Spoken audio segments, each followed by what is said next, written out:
So Karl Marx believed that there were two classes of people in a society. Does this sound a little familiar?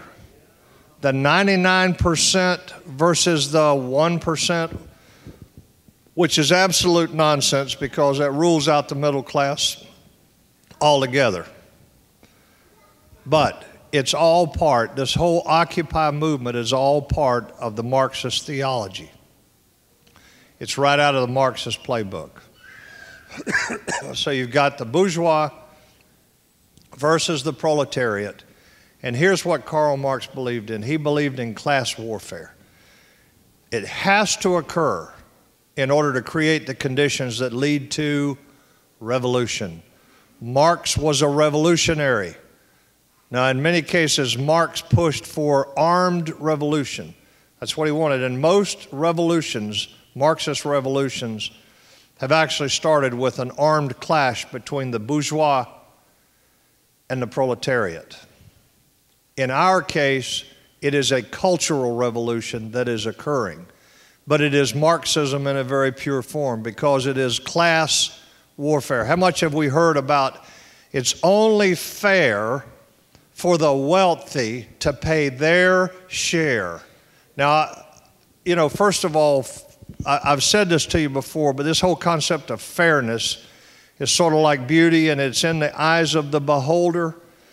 And thinking in terms of fairness is like thinking a bull won't charge you because you're a vegetarian. You know, this concept of fairness really is it's which side of the fence you're on. But fairness, it's only fair. Well, have you ever looked seriously at how much the wealthy in this country pay? Like the top 10% in the income brackets pay 70% of the taxes in America. And the top 5% pay like 36% or 38%. So where do we get this concept that it's only fair for the wealthy to pay a little more? It's class warfare, folks. That's what I'm trying to point out to you. It is dividing the nation emotionally into two classes of people, the wealthy or the bourgeois, and all the rest, the proletariat. We're seeing that unfold right now. Karl Marx also believed that revolution was essential to bringing equality in a society. In other words, making everybody equal.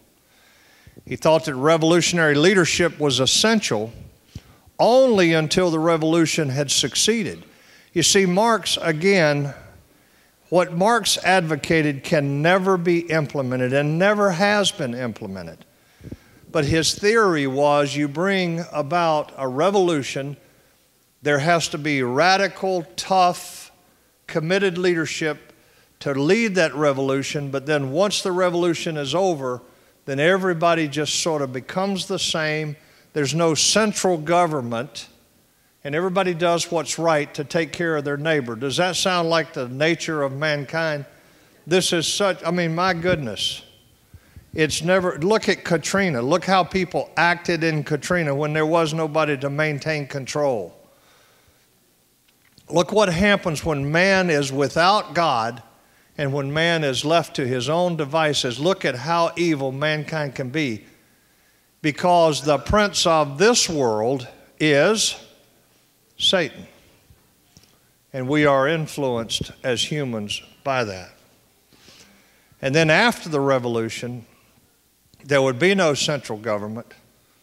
Everyone would just work together. Does that sound possible to you based on what we know of the human nature today?